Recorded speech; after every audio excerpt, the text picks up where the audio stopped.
The station where our veterans' voices are heard. MBR Talk. Hey, thanks for supporting our channel by watching and listening. Find us on the web at mbradio.us. Think of all that time. Every wait in the winter. All that time. No one else saw. Every sprint in the summer. Think of every sacrifice. Early mornings on the levee. Late nights in the film room. Bus rides to playoff games. Every bump in the road. Every moment of ecstasy. Every moment of doubt. Years wondering, is it all worth it? It's all led to this. Man, I got this. It's a 60-minute drive for a 60-minute game. After all the miles we've traveled, we're almost there. After all the hours we've worked, one more can make us legends. After all that time, this is our time.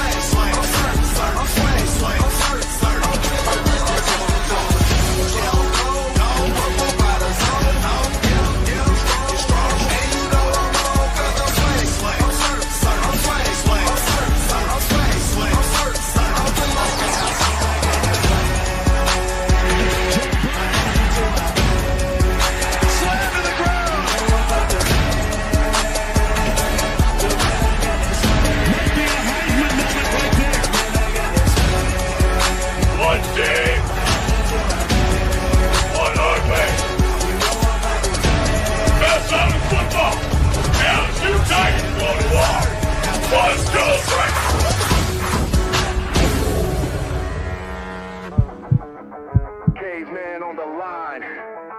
HG got the stats. No filters, no suits, just facts on blast. Seems like no nonsense guy. Like re-emphasize that for the Saints fans out there on TikTok. Caveman. What did you just say? The rebuild starts right now. Marshawn Lattimore is gone, so the defense, look, we're not getting any better. We break it all down like overtime. Looking to get it into Smith. What a pass! That's it! Daniel Smith with the game winner! Oh my goodness! And that is why you have Aaron Fry pass the ball. No filters, no fake control. We run the plays, we own the soul. It's a real year. Like you have the best quarterback in the league, arguably, the best wide receiver in the league, and you've got the best edge rusher in terms of total sacks this season. And you're 4-7, and your playoff chances are hanging on by it. Reading the field like a poet in rime. Let's make it interesting. We're making it interesting. Come on. Oh, let's go! Put him in there. This not Put him in there. We see through the hype, call out the thief.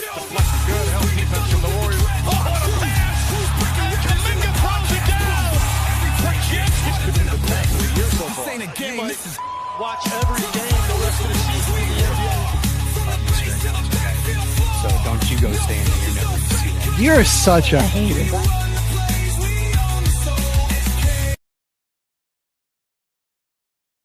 The station where our veterans' voices are heard. MBR Talk.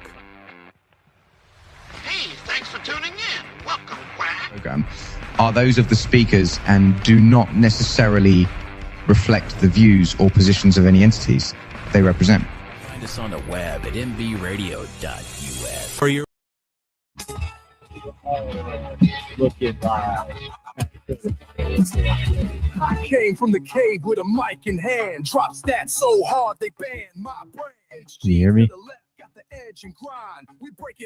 Testing. Is this thing on? I think we're muted, Joel. I hear you. No, I hear you guys. There we go. All right. You are looking live at Till the Final Whistle, everybody. HG and Caveman back in the house. before we get into this last East region of the bracket, we can get to cover. Got breaking news around the sports leagues that we're going to be covering today. MLB debuts tonight. Let me see who's playing. Let me see. Yankees and Giants are playing tonight, and that's going to be played before the full schedule of Thursday's 11 opening day games will kick off 2026 MLB season. We also are going to be talking about the NBPA calling for the 65 game rule to change. And I actually like this. I'm glad that they're making a little change for this. And then I got some fun stats across college baseball and softball to cover. But March Madness, man, we made it. We might have needed 3 hours for the March Madness show. Yeah, because at least for the first round, there were a lot of games to get through, and unsurprisingly, we weren't able to do it all in 2 hours. No. But we had just one more region. The most action-packed of them all. We're going to bring up our community bracket again. And this is the region that we honestly did the best on so far. 100%. Perfect. Duke and St. John's getting to the Sweet 16 up here. And Michigan and UConn getting to the Sweet 16 at the bottom. And so now we'll be rooting for Duke and Michigan State to make it to the Elite Eight to keep this region perfect. But what game do we start on here, Caveman? There were a lot of really interesting ones from this region. I think the first one we got to talk about real quick is what happened in Duke and Siena game, that first half of it. Going into halftime down by 11, they were getting some fits from the Saints in this one. It was just efficiency from them on the offensive side of the ball, man. They wouldn't miss. And they were really just clicking, sinking. Like John Shire said, man, he got out coached in that first half a little bit. He had to rally his guys back, really lock it down. What I love about this game is that their starters played all 40 minutes, which, I mean, that was just really this is 5 guys from a mid-major taking the number 1 team in the country down to the wire. Yep, made it a game.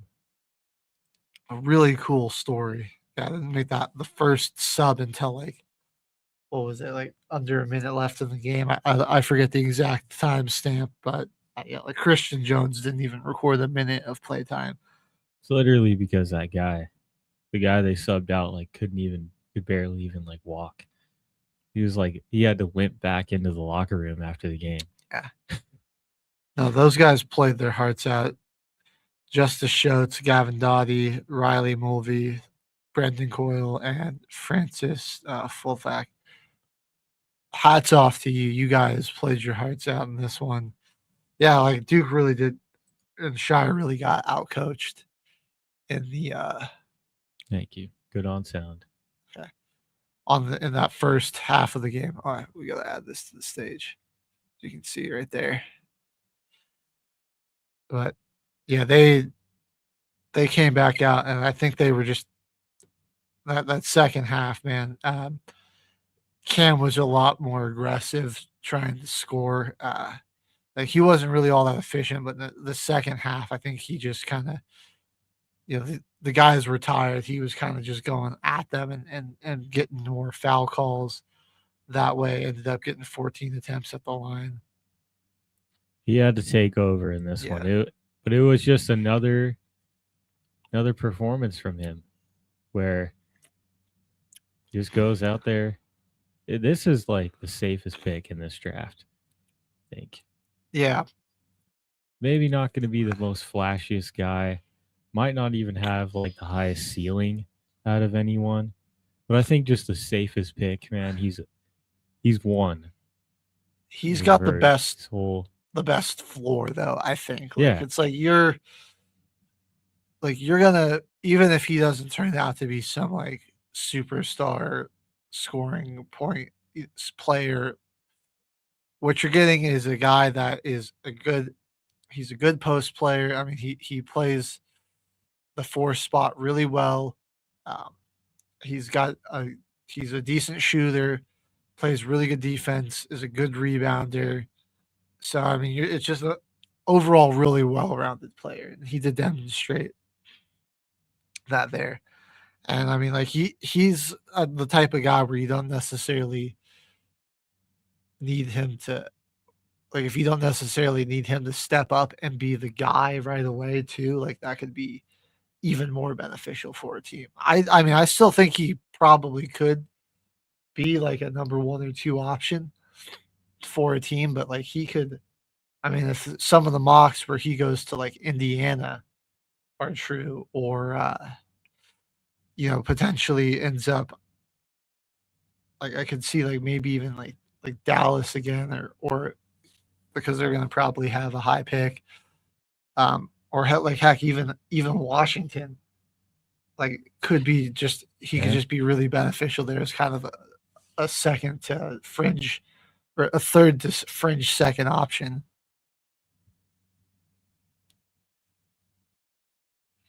And I mean that would make a pretty fun lineup over there, man. Trae Young, and then that length in the wing, then the paint. Because you got Alex Sarr, Anthony Davis, and Cameron Boozer.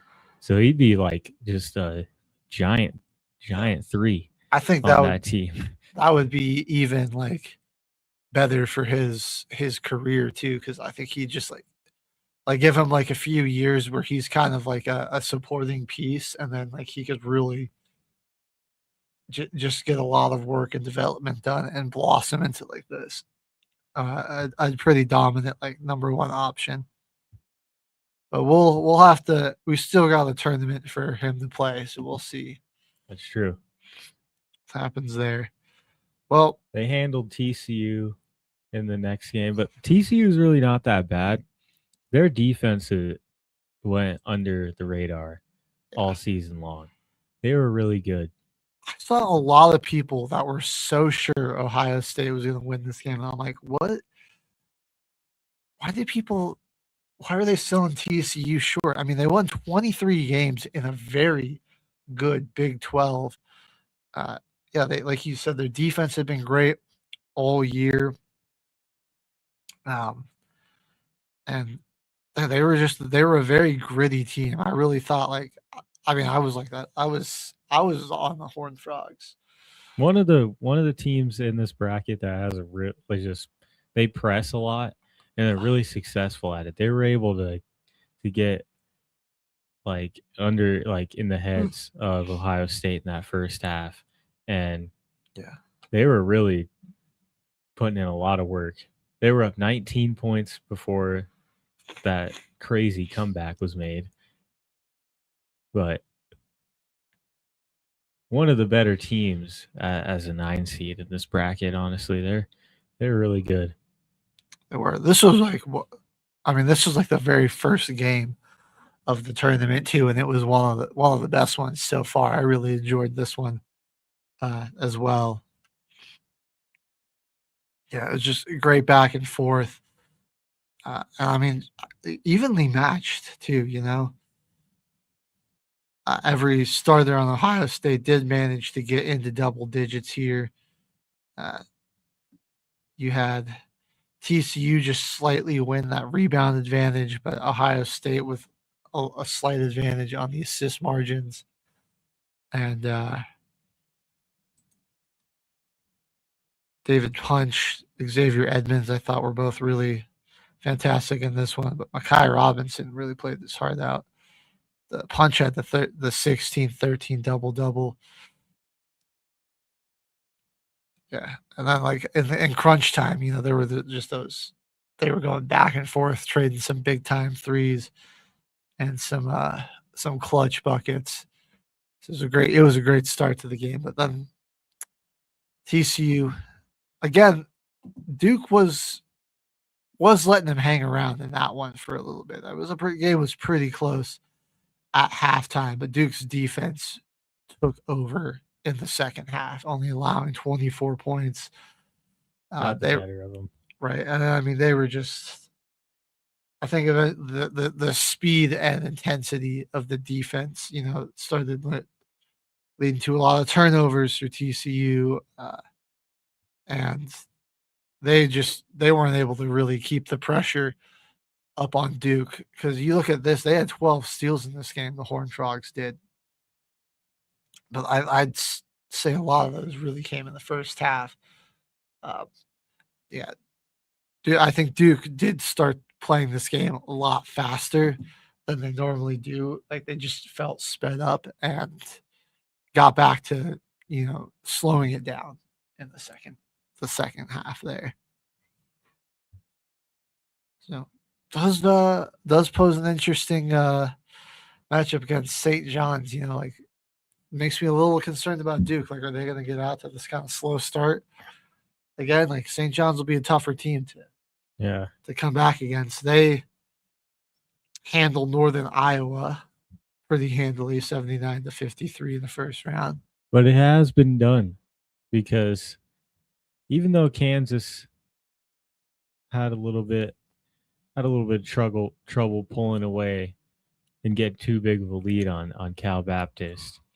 Cal Baptist didn't have the greatest first half. Their leading scorer in that one, if he was as efficient as he was in the first half as he was in the second, and coming down the stretch, this game might have been a lot different for Kansas. But they were able to jump out to that big lead, but they almost gave it up. Like, Cal Baptist came back, storming back, but too much inefficiency in the first half. It's tough to, it's really tough to climb out of a hole like that, especially against a team that's as talented as Kansas. But they kind of did the same thing to St. John's, though. Pretty sure they were down by 19 before they eventually came back. Yeah, Kansas started out with a pretty big lead. I don't know if it was 19. I think it was like they were up like 20-9, 21-9, something like that. Looked like they had a lot of the momentum. They were having a lot of shots falling, and then all of a sudden, St. John's is up. They went on a 25-6 run to close out the half, something like that, and they're all of a sudden up by 8. And it was a different game in that second half. St. John's took a lot of threes in this. They didn't convert a high clip, but they did take a lot of threes. I feel like that is one reason why Kansas was able to get that really big run and come back.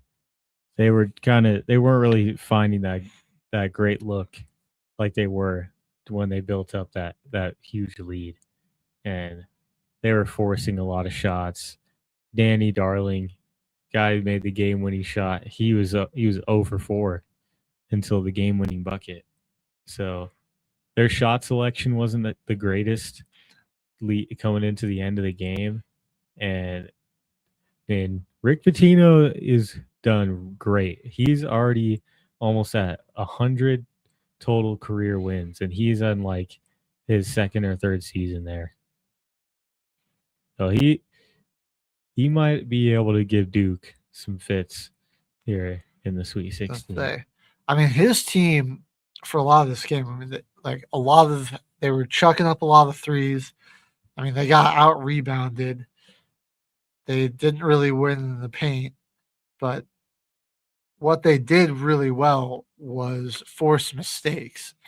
They had 7 steals. Kansas, I mean, that was, I think, a big reason why Kansas ultimately wasn't able to pull this one out, is they gave up 18 points off of their 16 turnovers. So they just they really beat St. John's in a number of areas, but they gave them some extra opportunities that ultimately ended up coming back to bite them. And you look at like how close the margins were on everything, really, except for the points off of turnovers. That was kind of a big disparity there in a 2-point game. That was, that was pretty crucial.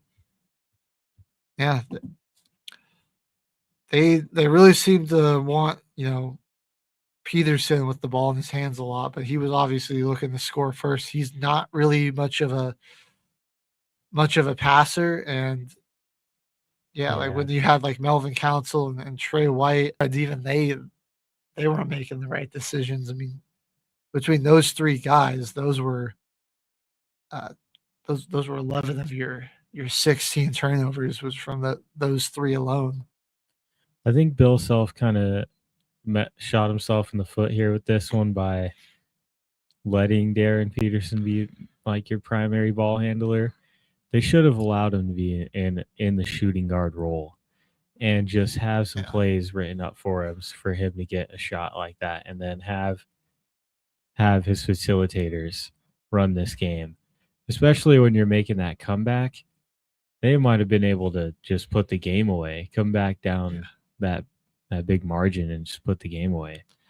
I do also think that they were just scared to like run offense. It was like get the ball into Peterson's hands and let him go to work. And like that's not a bad idea, but like I wouldn't go to that too much because again, like he's probably just gonna have he's not a great passer. He's probably just gonna end up having to shoot, or you're kind of gonna get forced, or he is gonna pass it out, but like it's not gonna be to the right. It's just going to be to the closest guy available. So you're not going to get a great look or a great shot. Like it just wasn't like my favorite offensive game plan, like you gotta have some confidence in your other guys or ask them to step up a little bit more. They won so many games without him that it's like, I don't understand it. It was a strange strategy for sure. Now we got to talk about that final shot, the buzzer beater, Dylan Darling. We were actually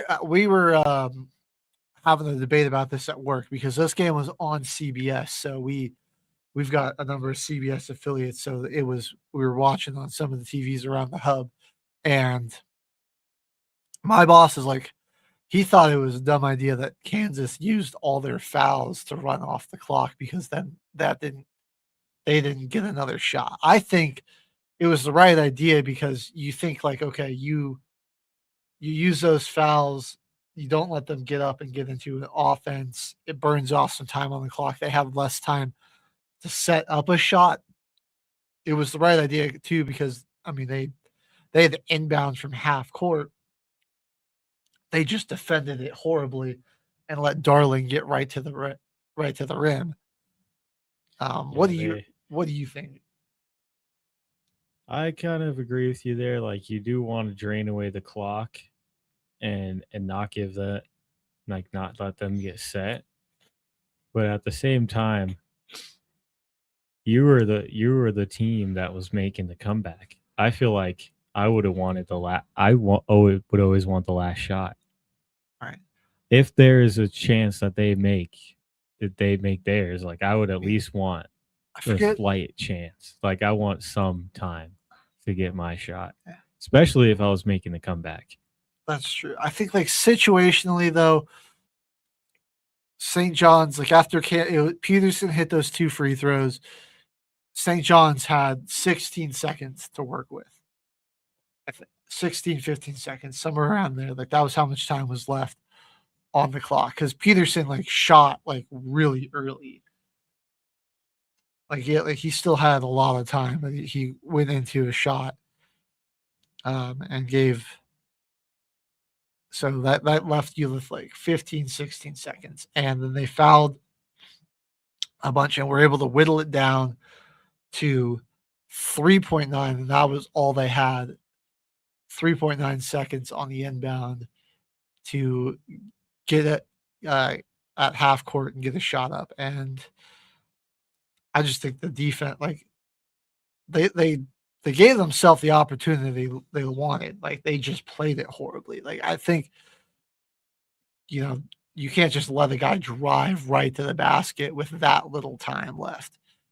And especially from half court, like, you got to force them to take a jump shot. You can't make them try to take a lay. And they didn't do that. I think Bill Self made the right coaching decision, but they just didn't really execute that well defensively. They gave up way too easy of a look. It's like that play call was it was the double screen from a half court inbound. But they didn't actually really set him because Darling just took off. It was really just to get all the big men out of the paint and have a wide open lane to the basket. And it was just they all bit on those high screens, and everyone was about to play like St. John's was going for a 3-point shot. Yeah. It's crazy though. Dylan Darley goes in the huddle and called that play. And what confidence! I mean, that's who you give the ball to on the final. Like, let's go. The final possession, and that's. I mean, to his credit, he got it. That's the confidence that Bill Self needed in his guys. All right. Well, you had an uninspiring game between Michigan State and North Dakota State. That was all Spartans in that one. Same with Louisville. That was, yeah. An intriguing near upset, though, by South Florida. This was a game I was saying could have possibly been an upset. And the Cardinals, started out hot, but I mean, they had a 10-point lead at halftime.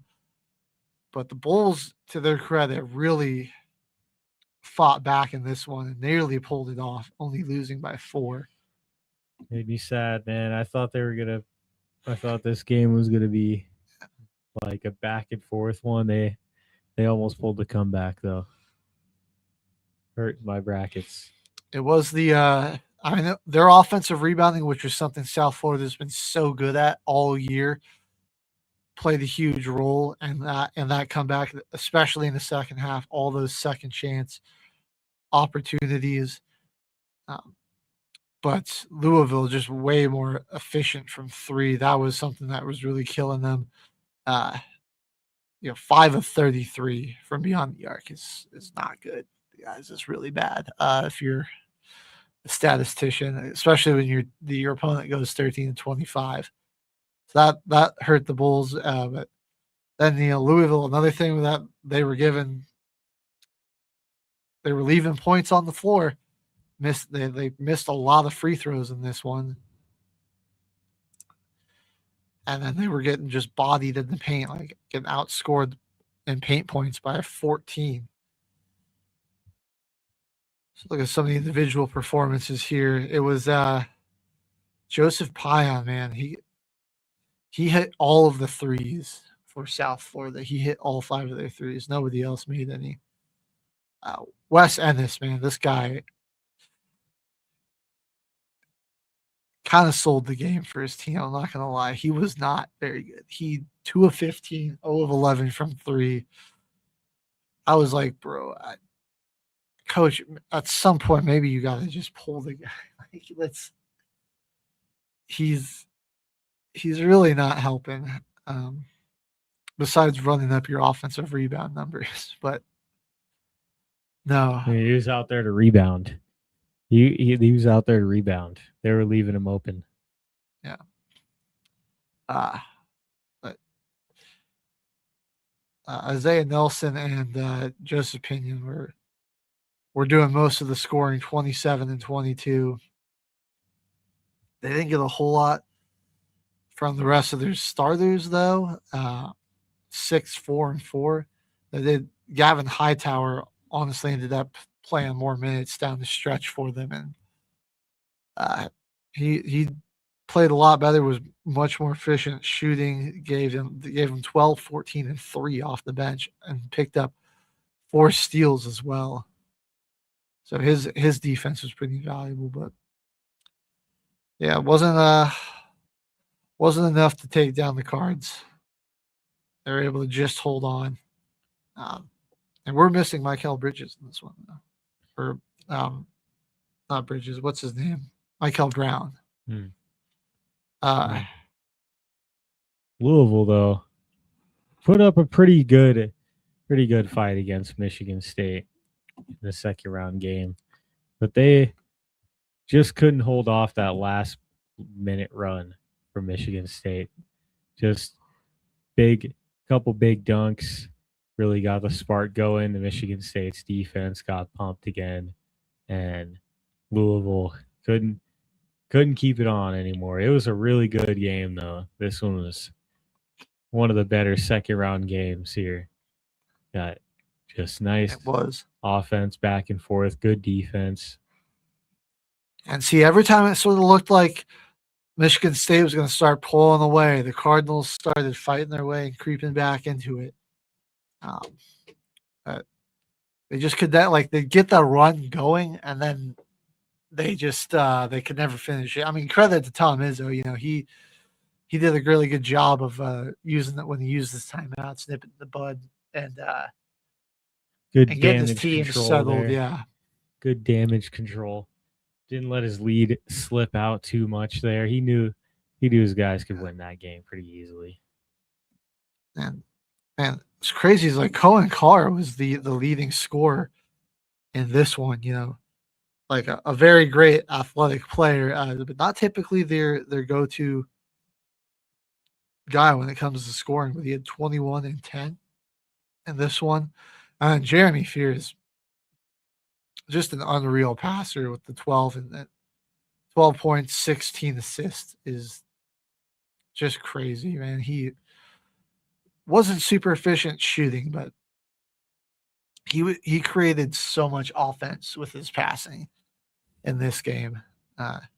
Yeah, like eventually he just stopped looking to score and was really just finding his team for some great looks. Both him and Carr, not the greatest shooters, but I mean, definitely NBA scouts' dream. One guy, insane athleticism, great defender, dunk on anyone, go up and block anyone, and just not the greatest three-point shooter. And then got Fears, not the greatest three-point shooter, can really get inside the lane with his ball handling. He's really fast. He's athletic too and can dunk on a lot of different people. Great perimeter defender. He's just not the greatest three-point shooter. I mean, I think a lot of NBA teams are going to be willing on getting these guys, honestly. Oh, definitely. Yeah. I'm glad you mentioned three-point shooting because this was one of those games, another one where it's like one team I felt was taking too many because Louisville, you only hit 2 more threes than Michigan, and you took 11 more than they did. Got to take advantage of when the other team is not really that efficient on the other side. Yeah. I feel like they were trying to, and it was just too much. One of those way where too many threes.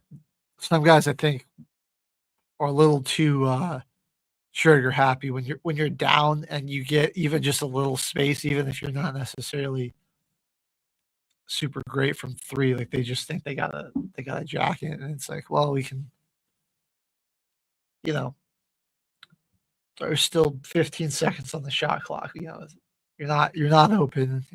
Let's maybe keep running some offense here.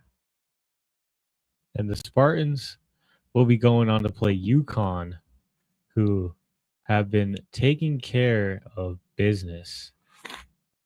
They took out Mick Cronin and company, but Furman gave them a tougher fight. I'll say Furman was hanging in there for a while.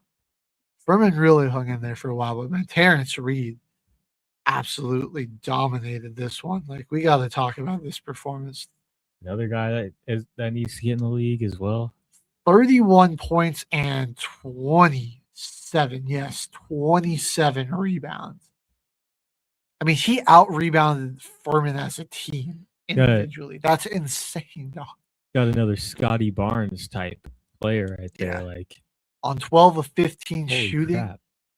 Yeah, this guy was I mean, he was just so much stronger than everybody down there. It was like all the centers that Furman threw at them, like, they were tall, but they were like skinny, lanky guys. Like, Reed's like tall and he's like square. Like, he's got a big frame, real incredibly strong.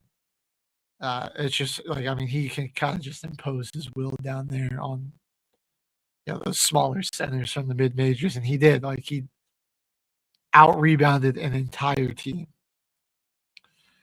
and was really like carrying the Huskies for a lot of that one, and took over down the stretch. I'll give Caravan some credit, man. Caravan hit a lot of big threes, was also 9-16. He was pretty efficient too. So, like, those two really helped rally the Huskies, because the rest of the squad, I mean, Solo Ball didn't have a great game. Braylon Mullins hit some big shots late in this one. It was a lot better in the second half, despite going 0 for 8 from 3. And Malachi Smith only 4 points. So those two, Caravan and Reed, man, those two really righted the ship while the rest of the team was struggling. And then ultimately, like, UConn, a lot better in the second half, and especially late in the second half. Like, once it got under 10 minutes, that's when they started pulling away and securing their lead. But I think Reed, that's one of the most unreal performances of the first round. That was one of my favorite. Was, I mean, 31 and 27. Only 3 missed shots. I mean, the guy was just doing whatever he wanted. Furman just had to pray. They kept themselves in it, though. Just like UCF attempted to do their first round game against UCLA. It was a close one. One that I thought the Knights could win, just because of a lot of the injuries that are on UCLA, and McCronin just has like a 85% chance that somebody's getting ejected from the game anytime he's out on the floor. It's just like, or just him screaming at the refs for the absolute worst K-Man reason. Hates McCronin, guys. He hates him. He's the worst coach ever. Get him fired. Of all time. Worst coach ever. Of all time. In any sport. Hands down. Oh, he looks like Bruce Willis too. Yeah. Every time I'm like, is that Bruce Willis on the sideline? He looks like a short Bruce Willis. Yeah. Short, very angry Bruce Willis. Oh man.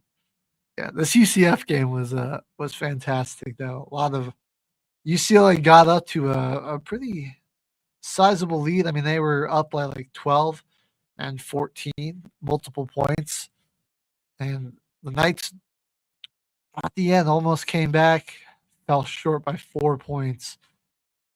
It was Jordan Burks who, down the stretch, he was making some big time shots, burying some threes.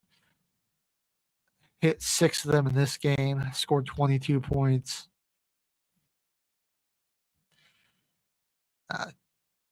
Jermichael Stillwell, a double-double, 10 and 13 for the Knights. So those guys really fought back. But the injury-depleted Bruins, led by Eric Daly, were able to weather the storm. Held out despite really getting – this was one of the find out at the break. This is one of the rare occasions where a team kind of got smoked on the boards and they were still able to win because UCF really dominated the rebounding margin, 53-31. They were just way more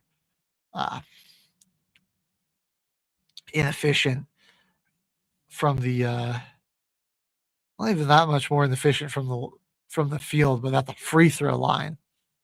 Only 5 of 16. That's 31% on free throws. So you left 9 4-point loss, and you left 9 really easy points on the floor. I think ultimately, more than anything, that's really what it came down to. Give UCLA's defense a lot of credit, though. They did pick up 13 steals and 9 blocked shots.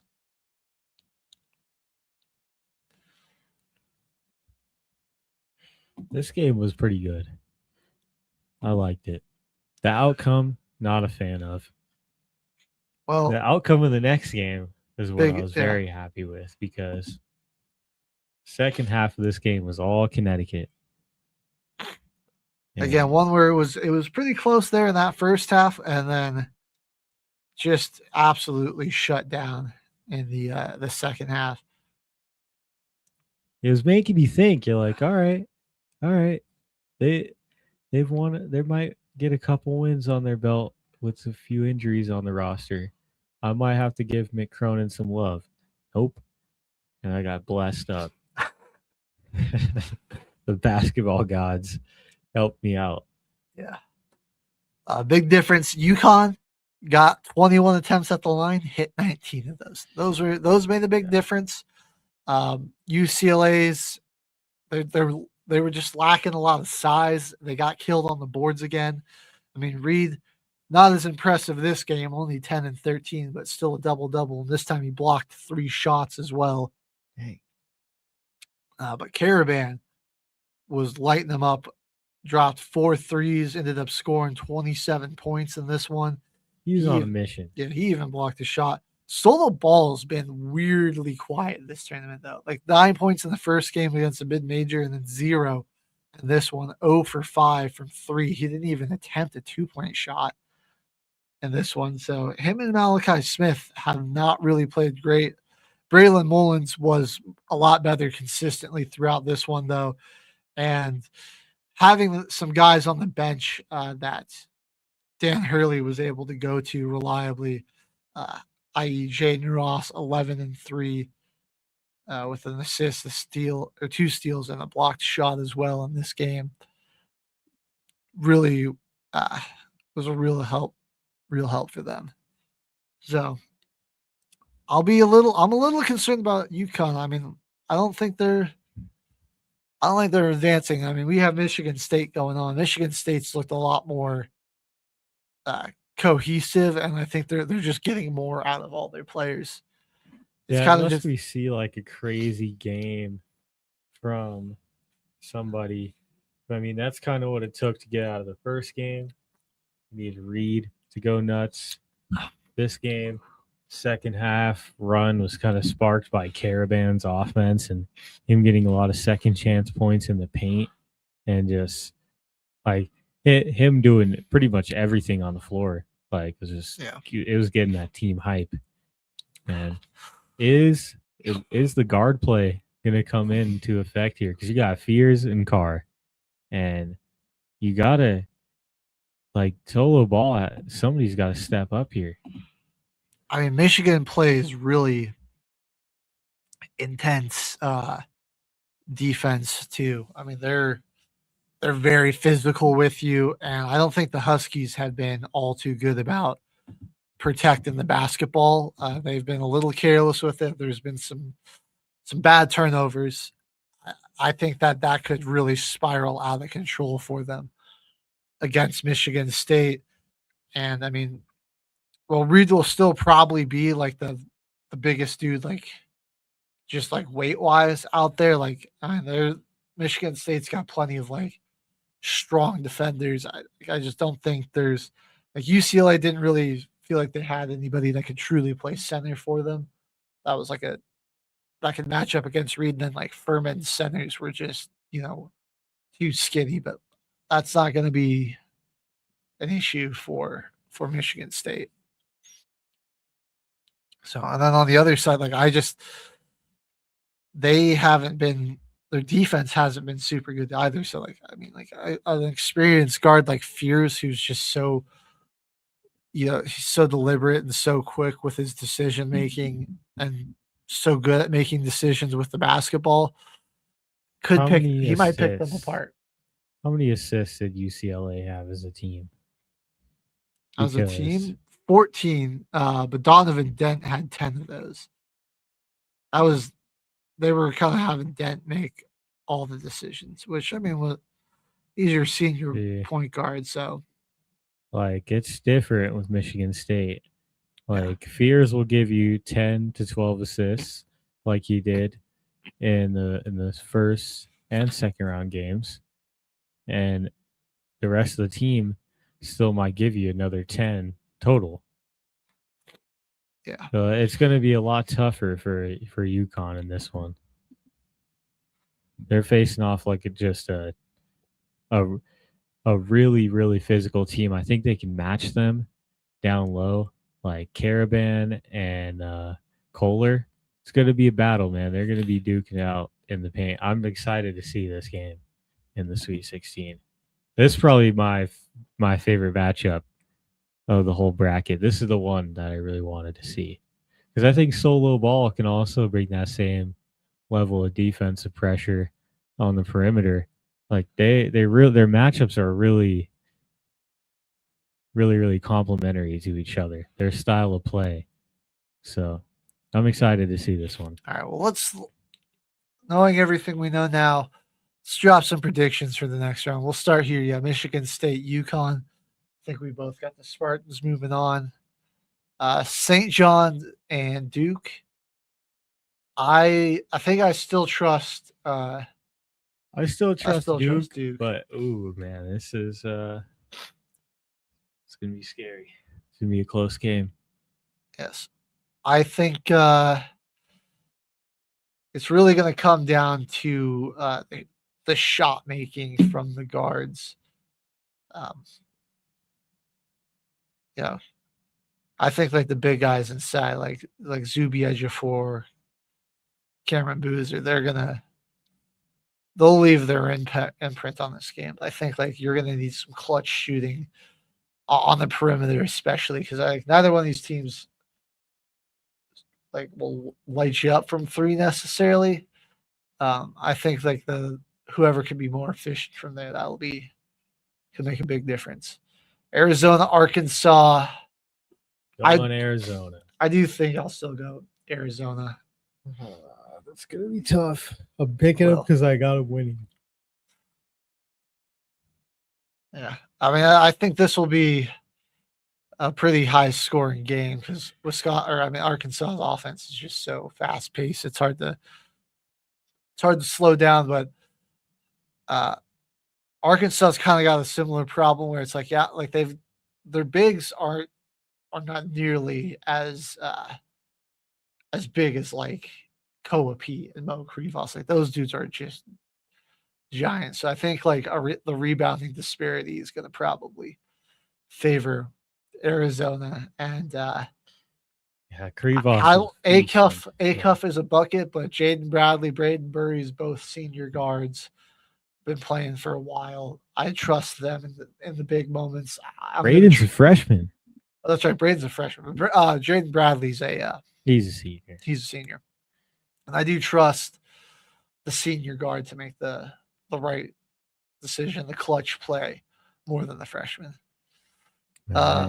We got Texas and Purdue. Give me Texas. Screw it. The Cinderella run continues here. The Purdue's been playing well, but I think I'm looking back. They're always back in their ways. Yeah. They're going to go back to their ways that they've been this season. Texas has been playing good.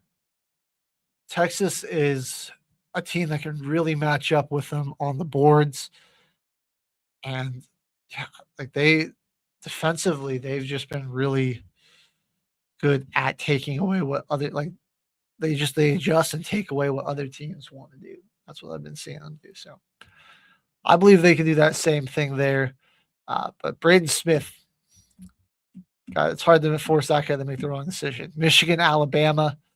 Yeah, I think this is where Alabama's offensive explosion comes to a stop. Give me the Wolverines here. Like I said, they've got the athleticism from those big players to really take away the 3-point line. And on the other side, like, I don't know if Alabama's necessarily got enough size to stop them. And I trust Elliot Cadeau a bit more than Phylon. All right, next one. Iowa State, Tennessee. I think I still got to go with Iowa State, even if Joshua Jefferson is hurt. Yeah. Again, like he's a big part of like their offense, but like they really first and foremost thrive off of their defense and their ball pressure. They've still got guys that can knock down big threes, and I mean we've seen like guys step up game after game. Like first it was Killian Torre scoring 25, and then Lipsy scores 27. So like they've been answering the call. I think bit more experience on that team, and I like them defensively a little bit more. Are you Tennessee or Iowa? Iowa State. Iowa State. Yeah, Iowa State. Illinois, Houston. Well, we've got Illinois in the Final Four, so I'm sticking with that. I still think they can beat this. Like that, I'm going with them too.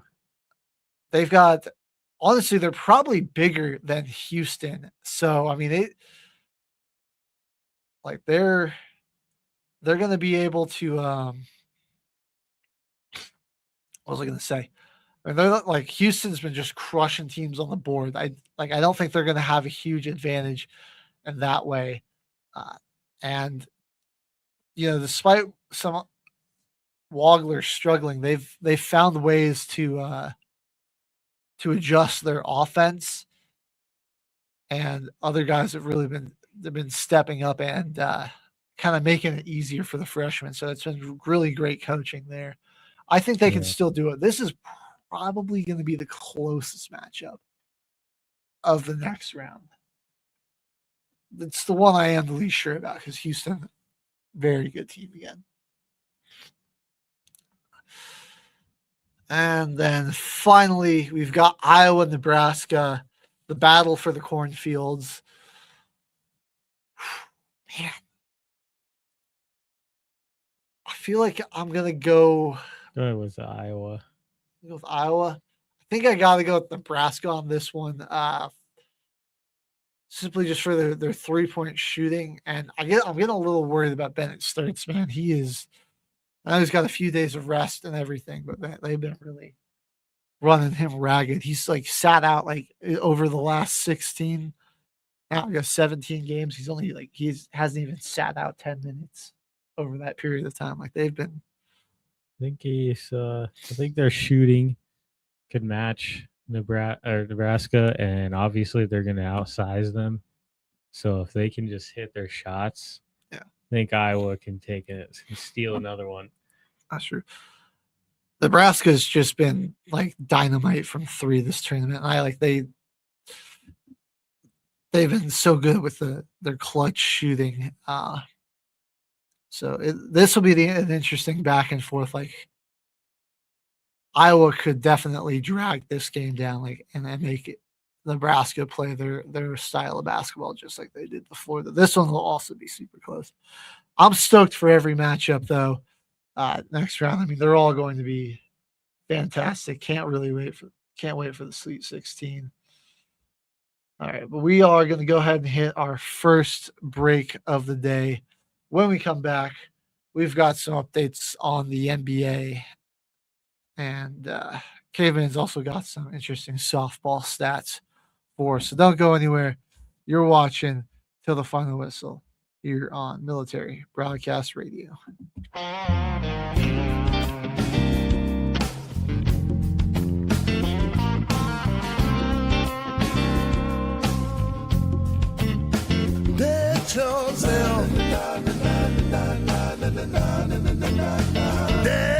settle. Yeah. Date yourself. Date yourself. Ooh. Stop swiping right. Get yourself right. It's exactly what you do. Be a stream, not a trickle it down, not a nickel, and they will come to you. Date yourself. Yeah. Date yourself. Yeah. Quote a phrase, you're in Nicholas, and you're trying to find a dime. It don't make no sense how you spend your time. With safe and change values, put your heart up on the chill. Rewind and find your mind this time. Drop it and date yourself. Date yourself. Date yourself. Date yourself. Date yourself. Yeah. Keep trying, but you keep lying about who you are and what you've done. If you don't tell the truth about you, then you'll never find the one.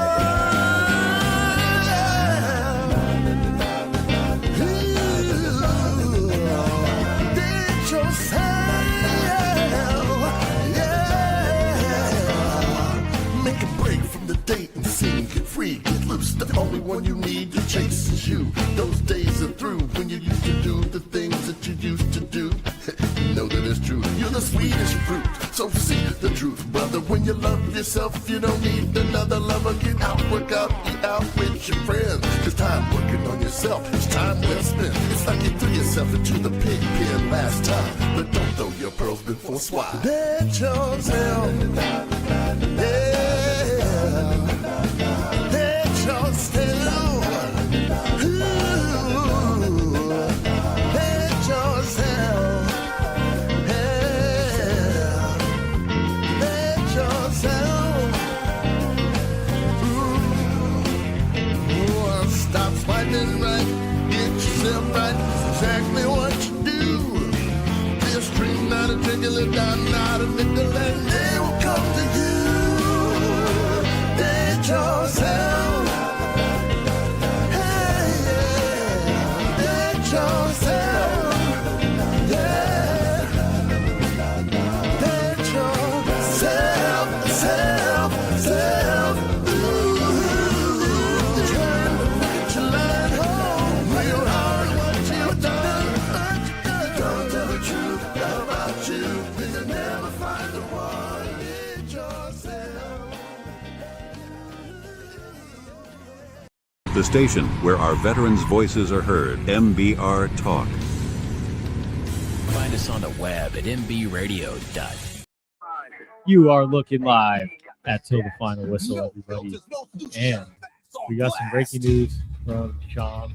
Other than the NBPA 65 game rule, it looks like another state might get an NBA team.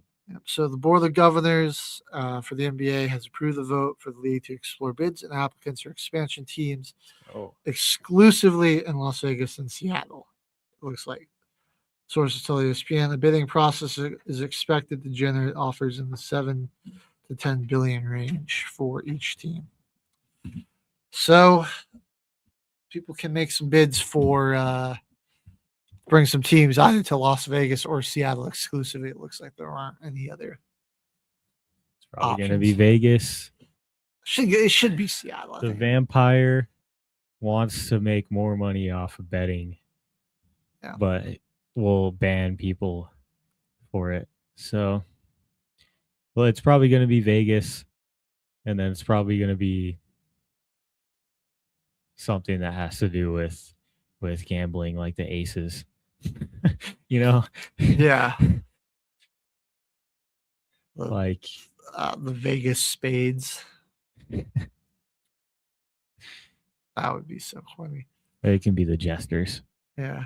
That's what they are. And they're going to come out in pinstripe uniforms, red, white, blue, yellow, and they're gonna be the Jesters. The Vegas Bookies. That'll be what they're called. One of my coworkers was saying that if it's in Vegas, it could be like the Outlaws or something. They'd have what? Kind of go back to like old Wild West history kind of thing. So that could be kind of cool.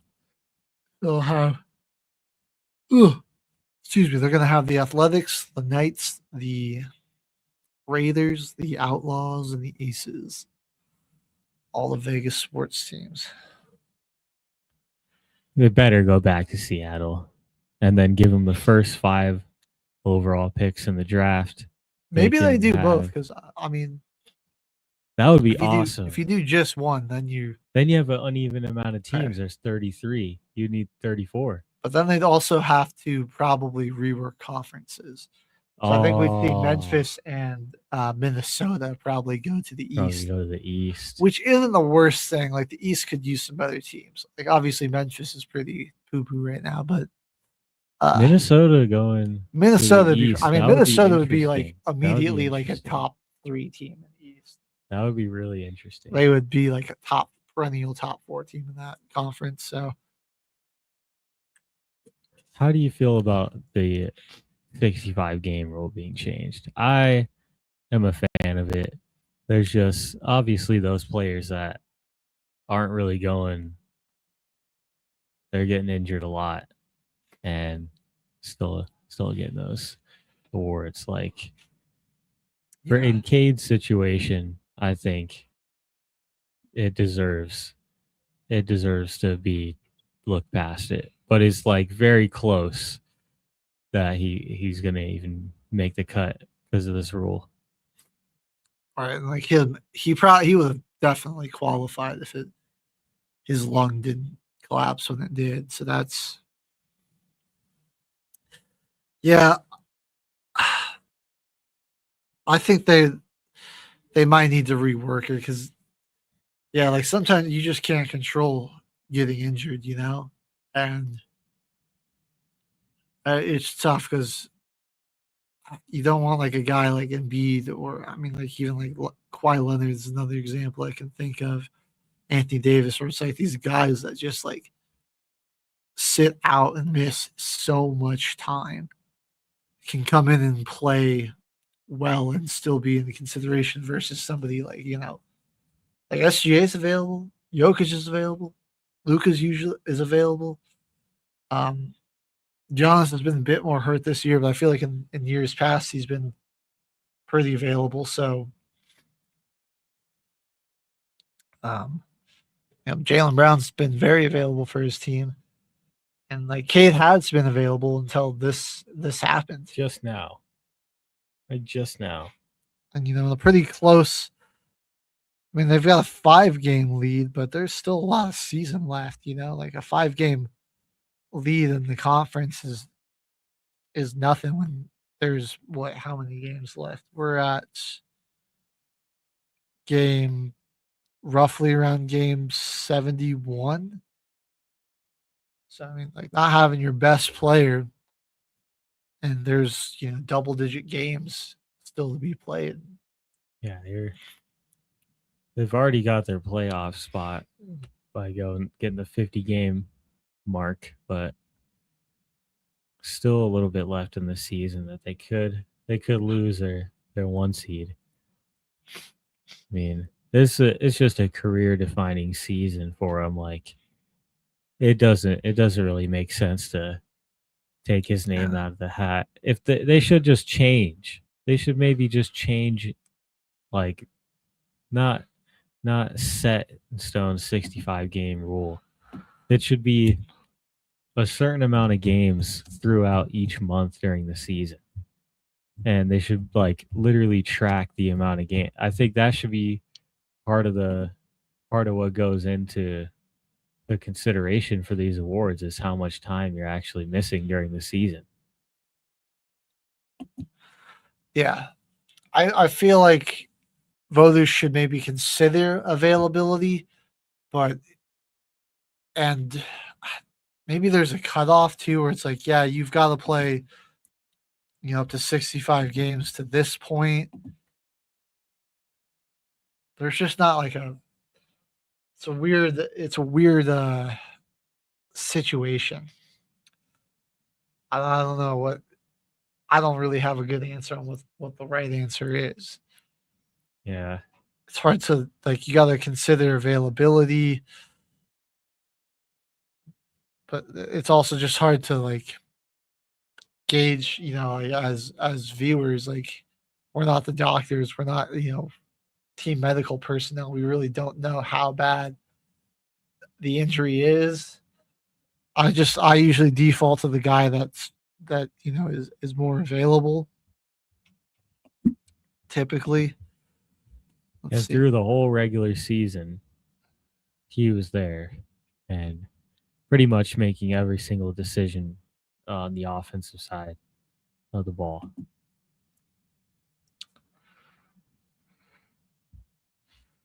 Let's see what the MVP odds are.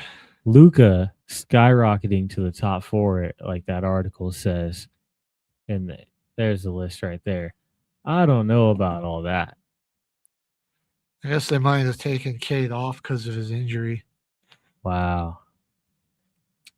That's just BS. I don't like Luka being on the list for MVP this season because of how well that supporting cast has actually stepped up for the Lakers this year. Austin Reeves and hell, even when they made that trade for freaking Luke Kennard, he's made some big plays, shooting threes for him. Man, Jokic is down in 4th. We're going on. That's crazy. The second year in a row of him averaging a triple-double, and just nope. And it's averaging a triple-double while also being first in the league in rebounds and assists, and still top 10 in scoring, shooting 57% from the field, 38% from 3. And if he didn't have that weird 3-point slump, too, he'd be still be shooting right around 42%, 45. So that's 50, 40, 90 club, right. 50, 40, 80. Yeah, he was shooting 42% pre-All-Star break and then dropped. Damn, he shot 66% from 3 in February. I didn't know that. But just weird that he's averaging a triple-double while being this hyper efficient and is in 4th place. Luka's only on there because of the LA market, in my opinion. I feel because that's just they always got to have something from the Lakers in the top of the headlines. Yeah. Luka is scoring a ton. He's had an insane past couple weeks, man. Let's see. His past few games, I'll go ahead and pull them up. And I know he had a 60-pointer. Had a massive 30-point triple-double. Let's see. Okay.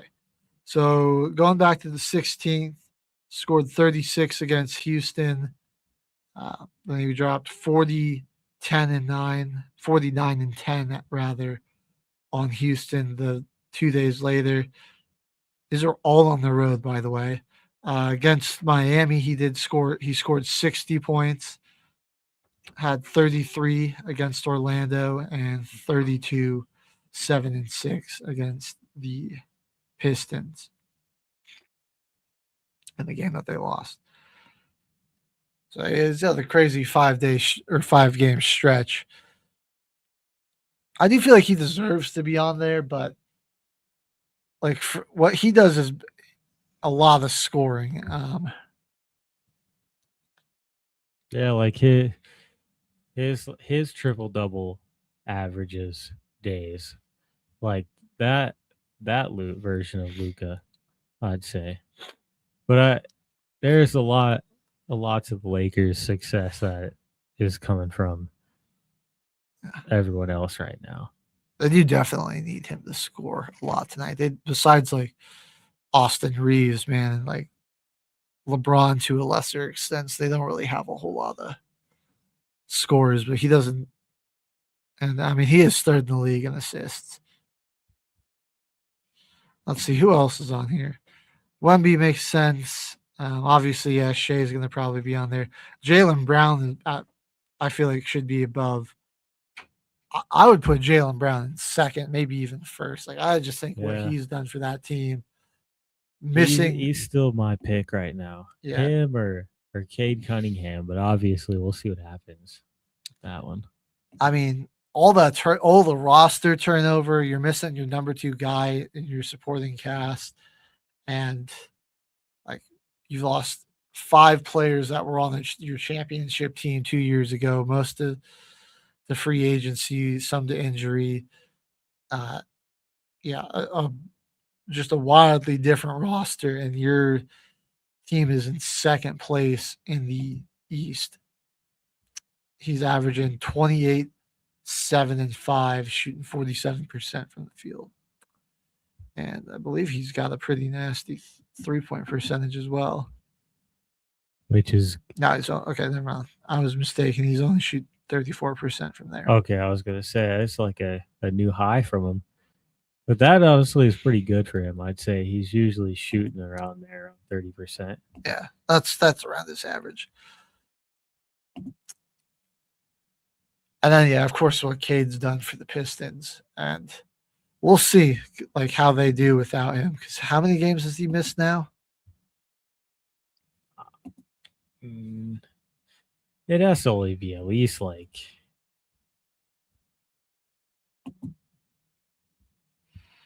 See, when was the last time he played? This was the 17th, so how many games have they played since the 17th? I'm going to pull up the full schedule here. All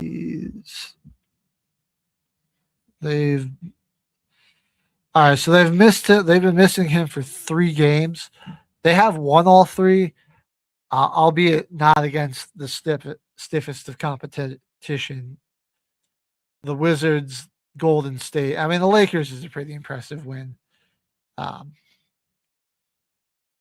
So I'll give them that. And then they've got Atlanta and New Orleans coming up. And then they get a pretty tough stretch. They're going to have to go to Minnesota, to OKC, home for Toronto and Minnesota. Then they've got Philly, who's pretty banged up, and then Orlando before their final few games probably won't be too difficult. I mean, at Charlotte could be tough, but Milwaukee and Indiana. They got a 4-game stretch. We're going to really see how that team is without Cade, especially 2 road games on national TV against Minnesota and against OKC. Ooh, man. All right.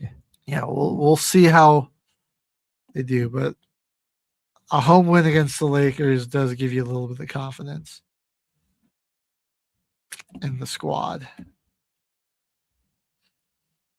They need to change the 65-game rule, or more voters got to take into account availability, because I don't think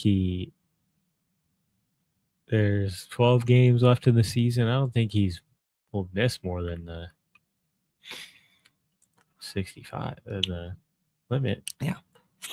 Well, hopefully not, but to risk of sounding like a narcissist, I don't think it really matters, because I think SGA was going to win it regardless. So that's true.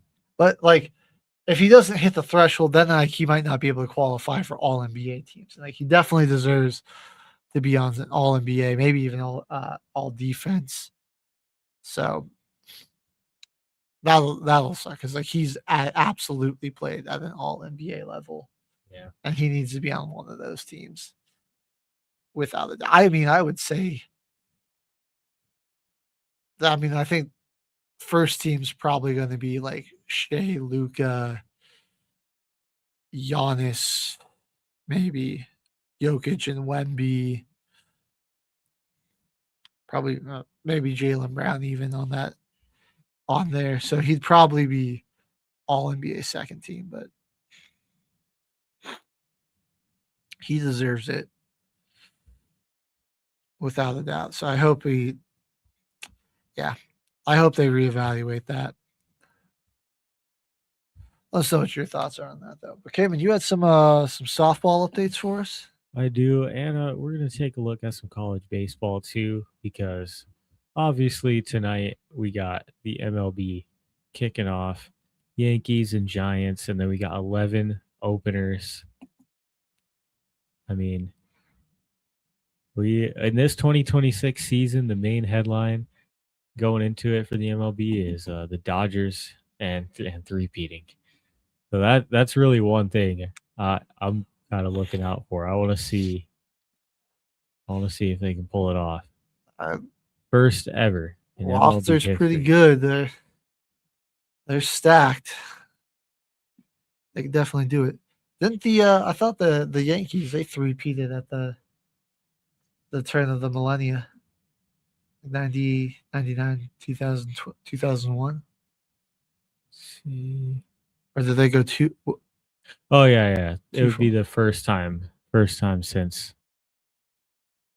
Okay. Those are some stacked. They won 98 to 2000. Okay, that's what. Alrighty.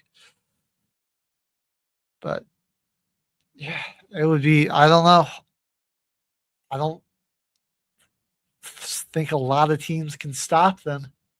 We'll see. I mean, like maybe Milwaukee, they should be pretty good again. But I mean, the Dodgers sort of took their lunch money in the postseason. I mean, Shohei Ohtani literally had the greatest game of baseball we've ever seen to close them out. Yeah, the Yankees won't do it. Blue Jays should be good again. Will they be able to get back? I don't know. Phillies will still be will still be a bit of a problem. Trying to think, man, I think it's just up to the Rockies really to stop this three-peat. That's what I was gonna say. The Rockies gotta save us, man. We're gonna win the NL West, be a 1 seed, in the playoffs, and we'll take them out. Then it's about facing the Colorado Rockies in the World Series, and when they're gonna three-peat. Guardians might be on the comeback this year, but LA they still. Who was it that? It's Kyle Tucker that they got in the off season too, right? Like it just. Yep, they added another piece. They just keep getting better, so. They got we'll see. Infinite money out there for that team, dude. Let us know if you think anybody can stop the Dodgers, but I don't feel optimistic. The future might have some upset in it because in college baseball, just last night, got 1, 2, 3 teams in the top 25 all taking a loss last night. The number 2 team in the country, Texas, lost to Houston 9-7. Kennesaw State took out number 7 Georgia 10-7. Florida beat Florida State, who's ranked 10 currently, 5-0. And Memphis with the big upset on number 18 Ole Miss 6-2. So we've had some crazy games last night. Oh my god! And Campbell beat number 14 ranked NC State 7-2. Oh my gosh! Another upset. There were a couple of top 25 matchups. Mississippi State, wow, they shut out 11th ranked Southern Miss 12-0, and then 12-16 matchup here between UCS and Oregon State. Oregon State getting the victory 12-4.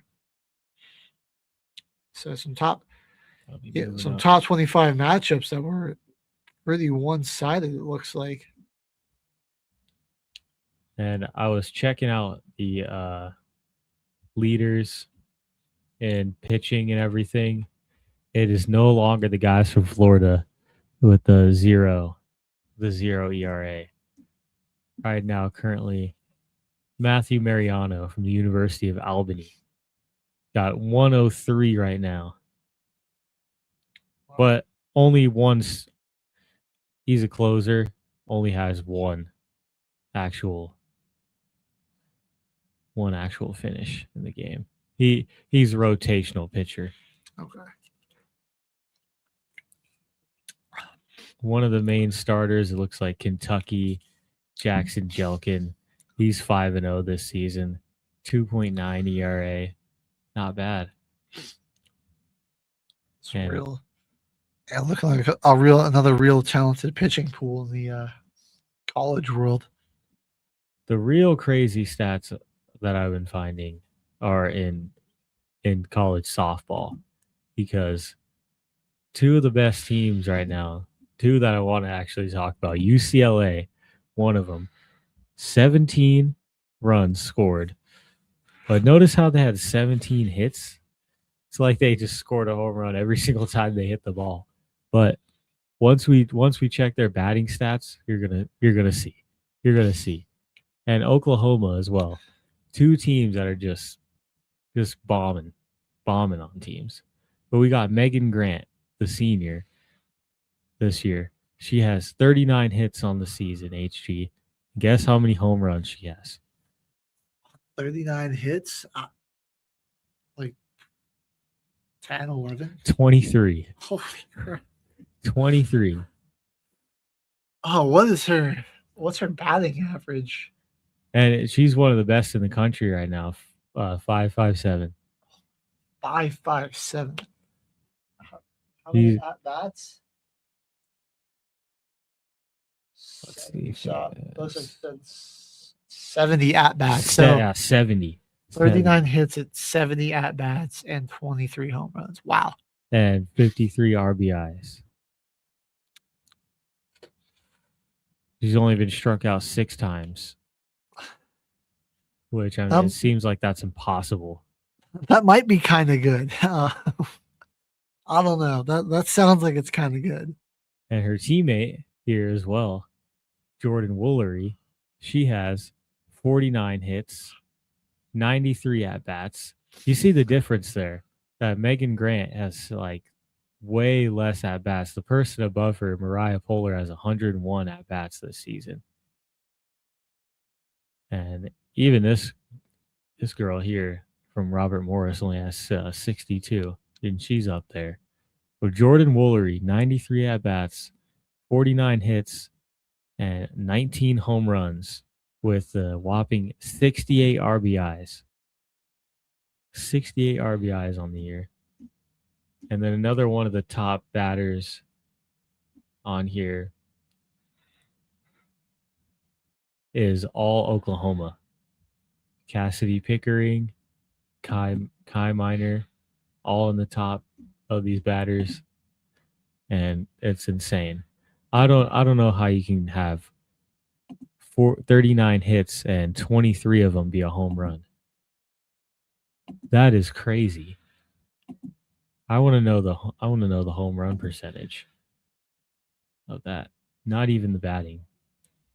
But I also found this website here with these kind of different and interesting batting stats here, where you can check their contact percentage from every single type of pitch with a minimum of 250 pitches.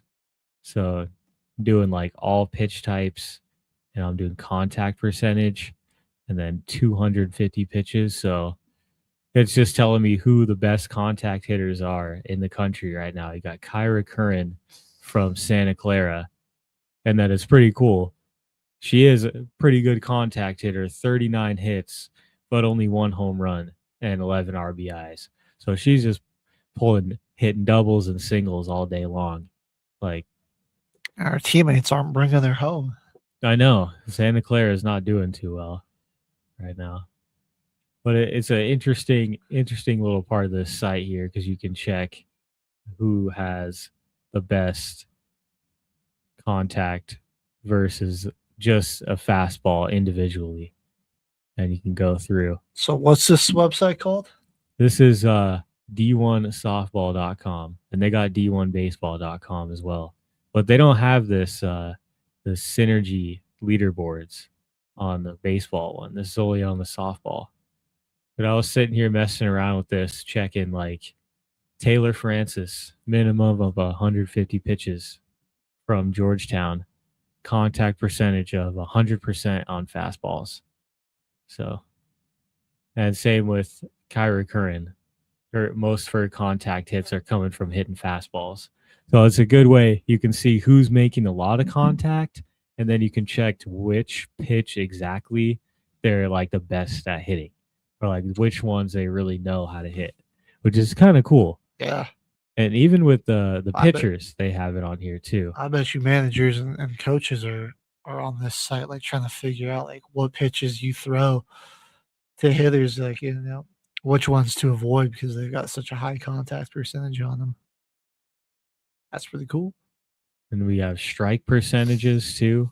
So like you can check like who has best changeup. And this is on just strike percentages. So even if it was a ball that got swung at, it's getting counted here. So like one of the best changeups in the country right now, you can tell just by strike percentages right now, Jocelyn Brisky from Alabama, 74.2% of her changeups. And this is a minimum of 150 pitches are a strike. That's pretty nuts. That's pretty nuts. I've watched my older sister play some softball in high school. The changeup is crazy. That's like the most insane pitch ever. Yeah, it's like, I mean, they have to pitch underhand too, so it's I feel like that's got to be a weird like motion to try to. How are you able to read that? Yeah. Well, like the way it's coming out of your hand, like I don't know. I feel like it would be tougher to get the ball to come out of your hand the right way for the type of pitch you're trying to do it, as opposed to going overhand. I haven't really done either type of pitching, so I wouldn't know. I'm no expert in this field, but yeah, that's crazy. Yeah, there's such an art and technique to pitching, no matter how you do it. It's like all about a lot of the advice I hear. I watch a lot of Trevor Bauer's YouTube channel, and like his pitching advice on a lot of stuff is like the follow through and like how the ball leaves your hand. And obviously each pitch has like a crazy different grip on how you hold the ball too. So it's like it's all about the grip and then how you're releasing the ball as well. Kind of get the movement. But some of those pitchers are crazy, man. Like they're breaking ball. It's like they're throwing a freaking wiffle ball at you, dude. Yeah. Like I don't know. I don't know if I'd be able to hit that. All right. Well, we've got a little football news as well, but I'm not talking about the NFL. Now we're talking the UFL. It's back for another year, and we've got new teams. I think a lot of teams just either rebranded or moved.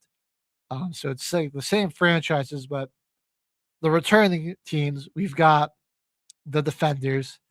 The Renegades just moved to Dallas, but they are, instead of in Arlington, they're now the Dallas Renegades. My Battlehawks of St. Louis are still at the Battle Dome, and we still got the Birmingham Stallions. That's what I'm gonna have to do. I'm gonna go and I'm gonna have to check out a UFL game this summer. Oh yeah, Louisiana. It'll only be like a couple hours to get out there. So our new teams, our new names, We still got a team in Houston. They are now the Houston Gamblers. We've got the Columbus Aviators, the Louisville Kings, and the Orlando The Storm. Gamblers? Yeah, that one is dumb. I like the other ones. Well, the Vegas basketball team can't take that name. Yeah. It's already been go ahead and patent that one. Never change it. Houston Gamblers. Yeah, interesting name. So those are the new teams. We've also got new rules. So we're going to start with some of the rules that they've got 4-point field goal. Is that what that says? That's right. What the 4-point field goals. 60 or plus. Yeah. Okay. Any field goal from 60 yards or further will now be worth 4 points. So big leg kickers are going to be a must-have.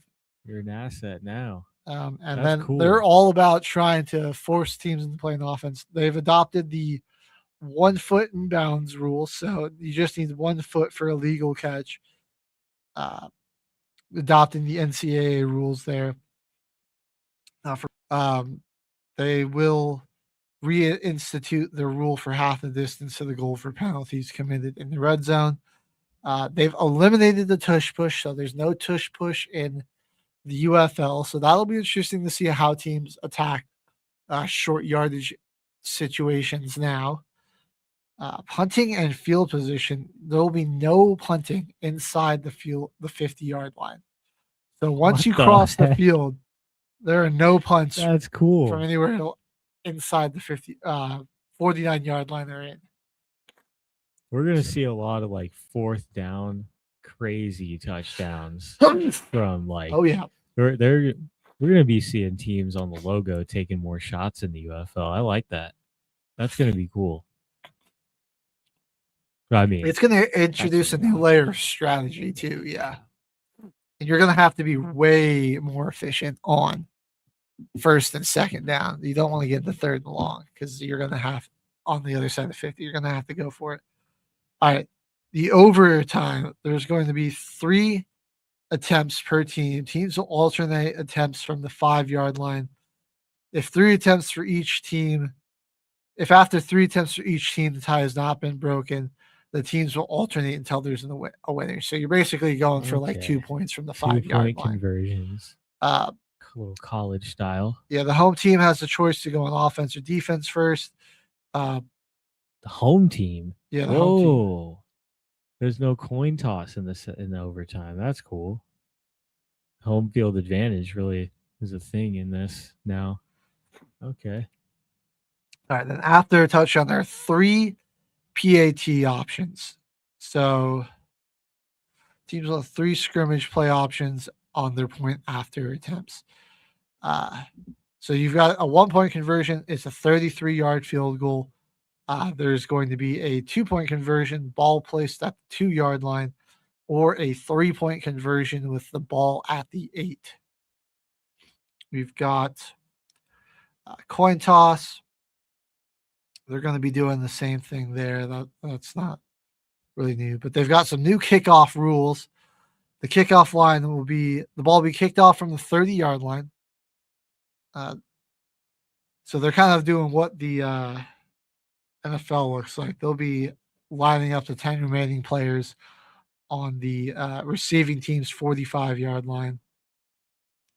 The receiving team will set up a zone that will stretch from its 40-yard line to the 35-yard line and must have at least 9 players in that zone. So it looks like they're now going to, you don't have to have everybody on the line. You can set up like a zone in between that 5 yards, and you just need to have 9 players in there. There will be a landing zone within the 20s. Out of bounds, obviously the ball goes to the 40. There will be 2 touchback spots. The 40-yard line for balls kicked into the end zone, and the 20-yard line for balls that hit in the landing zone and then enter the end zone. So that's an interesting wrinkle. Okay. A lot that you're going to have to practice. Can you get that ball to drop in the landing zone and then bounce into the end zone? And then, like, if you're the receiving team, you kind of got to take that. You don't want to give up that touchback because that's a huge shift in field position.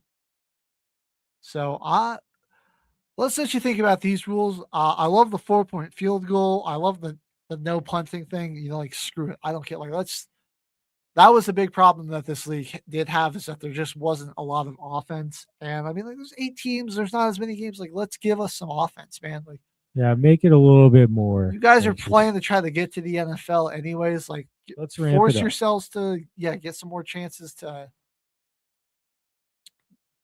make some plays, to do some incredible things. So you got to ramp it up. I'm kind of okay with the tush push being gone. I would like to see some more strategy going into like a 4th and 1 or a 3rd and 1 instead of, all right, let's just get all the biggest guys on the field and everybody grab the QB's ass. Let's shove them. Like, it's kind of just getting boring at this point. Well, the Eagles didn't get the best guard prospect. They didn't go out and just sign the best available offensive lineman or anything like that yet. So, I guess the only other football news we have is that the Saints signed Zach Wilson last night. Quarterback competition in New Orleans now. No, it's obviously a seasoned veteran piece that we're adding to the roster. It'll be a great backup. I don't know what's our deal with getting just like whose idea was getting Jake Haener. I just want to know who. I just want to talk to him. I just want to talk to him. I'm not upset about it anymore because we got Tyler Shuck. I gotta know who is like, all right, that guy from Fresno State. He's the one. Trust, he can ball. He can ball. Ian Book too. I get Notre Dame's got a pro style offense. Kind of hides some of it with some of those guys. But what else we got around the league? We could talk about the NHL. I know the Avalanche clinched a playoff spot as well as the Dallas Stars in the Western Conference, and nobody is yet to clinch in the East. You got to win 45 games in NHL to clinch yourself a playoff position. Vancouver being eliminated. And I mean, at least you have nobody out of the picture in the East. No one's in, but no one's actually eliminated. It's a little bit closer.